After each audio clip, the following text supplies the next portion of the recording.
रहा है, जरा आपसे समझना चाहता हूं प्रमोद अग्रवाल जी। राजीव जी, मैंने कल भी कहा था कि श्यामा प्रसाद मुखर्जी का दो विधान अगर देखना है तो इस सरकार में आसानी से दिख जाता है। एक तरफ 500 करोड़ के लिए आप बिना किसी चार्ज के एक मुख्यमंत्री को बदनाम कर रहे हैं और दूसरी तरफ आपके मंत्री का बेटा 500 करोड़ की सीधे सीधे डील करता हुआ दिख रहा है। आप कुछ नहीं कर रहे हैं। कानून कहां चला जाता है जब भारतीय जनता पार्टी का नेता सामने आता है। रिश्वतखोरी का जहां तक सवाल है तो पूरे हिंदुस्तान में भारतीय जनता पार्टी अकेली ऐसी पार्टी थी जिसका अध्यक्ष पैसे लेते हुए पकड़ा गया था कैमरे पर। आपको याद होगा लक्ष्मण जी। और आपको यह भी याद होगा कि अटल जी के प्रधानमंत्रित्व काल में एक मंत्री हुआ करते थे छत्तीसगढ़ से, दिलीप सिंह जूदेव। वो भी कैमरे पर पकड़े गए थे पैसा लेते हुए, यह कहते हुए कि पैसा खुदा तो नहीं है लेकिन खुदा से कम भी नहीं है, और अटल जी ने उनको मंत्रिमंडल से निकाल दिया था।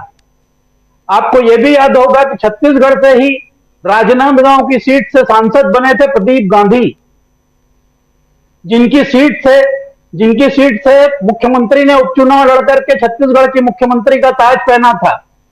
उस प्रदीप गांधी ने संसद में सवाल उठाने के लिए पैसे लिए थे, यह बात प्रूफ हुई थी और सोमनाथ चटर्जी ने उन्हें संसद से बर्खास्त कर दिया था। तो यह इतिहास कोई नया नहीं है पैसा लेने का। पैसा लेना इनकी आदत रही है। बस इतना इतिहास बदला है कि किसी समय अटल जी ने अपने मंत्री को बर्खास्त कर दिया था और अब पैसा लेने वाला चहेता बना हुआ है, चाहे वो अजीत पवार हो, चाहे नरेंद्र सिंह तोमर का लड़का हो, चाहे निशीथ प्रामाणिक हो, चाहे ब्रजभूषण सिंह शरण हो। ऐसे लोग इनके साथ जुड़े हुए हैं। मंत्रियों के बच्चे पैसा लेते रहे, मंत्रियों के बच्चे किसानों पर गाड़ियां चलाते रहे, मुख्यमंत्री की पत्नी असम में घोटाला करती रही हो, बीरेन्द्र सिंह की पत्नी ड्रग्स मंगवाती रही हो, इनको कोई फर्क नहीं पड़ता। लेकिन शाहरुख खान का लड़का 50 ग्राम गांजा लेके घूमता है, उसके लिए 1.5 महीना जेल में रहता है। ड्रग्स पकड़ाती है 30,000 करोड़ की मुद्रा एयरपोर्ट पर, कुछ नहीं होता है। साफ साफ दिखता है राजीव जी की दो कानून चल रहे हैं। दो कानून बना करके सरकार देश को गुमराह कर रही है। जो कल लड़की टावर से उतरी थी उसने भी यही आरोप लगाया है प्रधानमंत्री पर। वो उनकी बात सुनूंगा, कह रहे थे कि आप विभाजनकारी हैं, आप विभाजन को बढ़ावा दे रहे हैं, आप सरकारी संस्थाओं को बेच रहे हैं, इसलिए हम बेरोजगार हैं। एक बात और कहना चाहता हूं, आपने उल्लेख नहीं किया है, छत्तीसगढ़ में उन्होंने आज कांग्रेस की बड़ी चिंता करी है कि कांग्रेस अपने पूर्वजों की चिंता नहीं कर रही है। कांग्रेस अपने पुराने और वरिष्ठ हो चुके कांग्रेसियों की चिंता नहीं कर रही है, इसलिए आपको कांग्रेसियों की चिंता नहीं करनी चाहिए। ये आदमी ऐसा बोल रहा है जैसे पता नहीं कितना बड़ा संत है, कितना बड़ा महात्मा है, जिसको दूसरे की पार्टी की भी चिंता हो रही है। ये अपना नहीं बताते कि जिस गुरु के दम पर या जिस जगह पर बैठ खड़े हैं और जिस पद पर बैठे हैं, उस गुरु की इन्होंने क्या हालत की हुई है। लाल कृष्ण आडवाणी खून के आंसू रोते होंगे कि कभी इनके शिष्य थे। मैं उस गुजरात की बात करना चाहता हूं जहां पर अशोक सिंघल, प्रवीण भाई तोगड़िया, जहां संजय जोशी, जहां पर क्या कहते हैं उनका नाम, बघेल साहब, केशु भाई पटेल, सुरेश भाई मेहता, सारे नाम इनकी पार्टी के, इनके वरिष्ठ लोगों के हैं जिनको इन्होंने कहीं का नहीं छोड़ा। आप ध्यान रखिए, गोपीनाथ मुंडे और प्रमोद महाजन की हत्या कैसे हुई थी आपको पता है। सारा कुआसा छटा हुआ था, अपने परिवार के लोगों की हत्या करने के आरोप हैं इनके ऊपर। ये क्या बताते हैं कि ये पूर्वजों की रक्षा करते हैं। अटल जी को लोटे में घुमाया था इन्होंने पूरे देश में, और अटल जी की भतीजी भाजपा कार्यालय एकात्म परिसर रायपुर में गई थी उसी बात के लिए कि मेरे चाचा की अस्थियों का आप अपमान कर रहे हैं। तो इन्होंने उनकी भतीजी को कार्यालय में नहीं घुसने दिया था, पिछले चुनाव के समय की बात है, और उन्होंने पार्टी से इस्तीफा दे दिया था। आप समझिए कि ये कहना क्या चाहते हैं। ये प्लीज कहने का मतलब यह है कि ये दार्शनिक बन रहे हैं। अब 200 चूहे खाकर दिल्ली हज जाने की तैयारी कर रही है। सारे मुद्दे अपना लिए, सारे नुस्खे अपना लिए हैं अपने छत्तीसगढ़ में, लेकिन जनता अडिग है।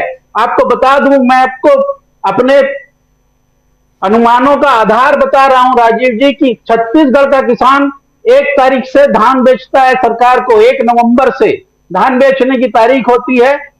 हाहाकार मच जाता है छत्तीसगढ़ में। कहीं से खबरें आती है कि टोकन नहीं मिल रहा है, कहीं से खबरें आती हैं कि बोरे नहीं बचे हैं, कहीं से खबरें आती है कि जगह नहीं है रखने की जगह पर।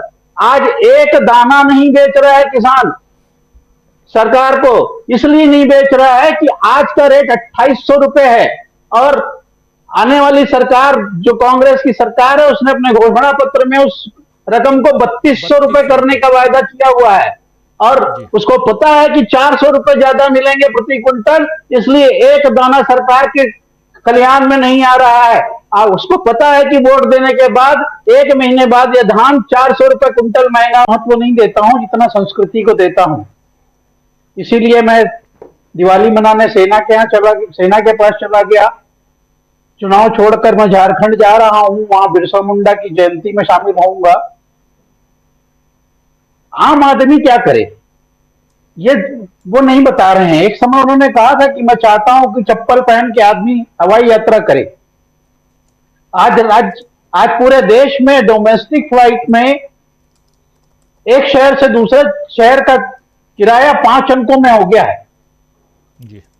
आम आदमी अपने त्योहारों पर घर नहीं जा पा रहा है। ट्रेन में इतनी भीड़ है कि एक आदमी प्लेटफॉर्म पर दम तोड़ देता है भीड़ की वजह से। मेरे छत्तीसगढ़ में भी बहुत सारे बिहार के लोग रहते हैं, छठ पर जाना चाहते हैं। किसी ट्रेन में दिसंबर तक की सीट नहीं है, अपने घर नहीं जा सकते वो त्योहार मनाने। इस फैसिलिटी पर कोई ध्यान नहीं देना है उन्हें। यह आदमी कैसे अपने त्योहारों पर घर जाएगा, कैसे अपनी संस्कृति का पोषण करेगा? किस संस्कृति की बात करते हैं? रही बात वादों की, तो वादे तो हम 15 लाख से लेकर आज तक सारे गिन ही रहे हैं कि कितने वादे पूरे होते हैं और कितने नहीं होते हैं। एक कमीशन की बात कहना भूल गया था, वो भी बता देता हूं कि रमन सिंह जी ने 2017 में अपनी कैबिनेट में कहा था कि हमारे लोग कमीशन लेना बंद कर दें 1 साल जी, तो हमारी सरकार चौथी बार भी आ जाएगी। साफ बात है कि कमीशन के बगैर सरकार नहीं चलती है। वो कह रहे हैं 30%, राहुल जी कह रहे हैं 50%। मतलब अगर भाजपा रहेगी तो 50% देना पड़ेगा, और कांग्रेस रहेगी तो प्रधानमंत्री कह रहा है कि 30% लगता है। मतलब कुल मिलाकर 20% का फायदा फिर भी है। इसलिए जनता को समझना है कि उसे 30% वाला चाहिए या 50% वाला चाहिए। रही बात एक प्रधानमंत्री की गरिमा की, तो एक देश का प्रधानमंत्री अपनी राज्य सरकार पर 30% कमीशन लेने का अगर आरोप लगा रहा है, तो उस प्रधानमंत्री को अपने प्रशासन पर ध्यान देना चाहिए कि उसके देश में उसका प्रशासन कैसे काम कर रहा है कि उसकी राज्य सरकार 30% मुनाफाखोरी कर रही है, कमीशन खा रही है, और उसका प्रशासन इतना ईडी और सीबीआई और यूएपीए और आईटी करने के बाद भी उसको रोक नहीं पा रहा है। और अंतिम बात कह रहा हूं कि बीजेपी के अंदर, मैंने कई बार कहा है इस बात को, कि बीजेपी के अंदर बहुत विरोधाभास चल रहा है, बहुत अंदरूनी लड़ाई चल रही है। बीजेपी के जो शीर्षस्थ हैं वो विपक्ष के ऊपर ईडी छोड़े हुए हैं, और बीजेपी के अंदर जो इनका विपक्ष है वो अब सीडी छोड़ रहा है लगातार, और बता रहा है कि आपकी सरकार सीडी से चल रही है, ईडी से नहीं चल रही है। जी बिल्कुल, जी बिल्कुल बिल्कुल। इस बीच एक ट्वीट किया है राहुल गांधी ने अभी से 6 मिनट पहले, और उस ट्वीट में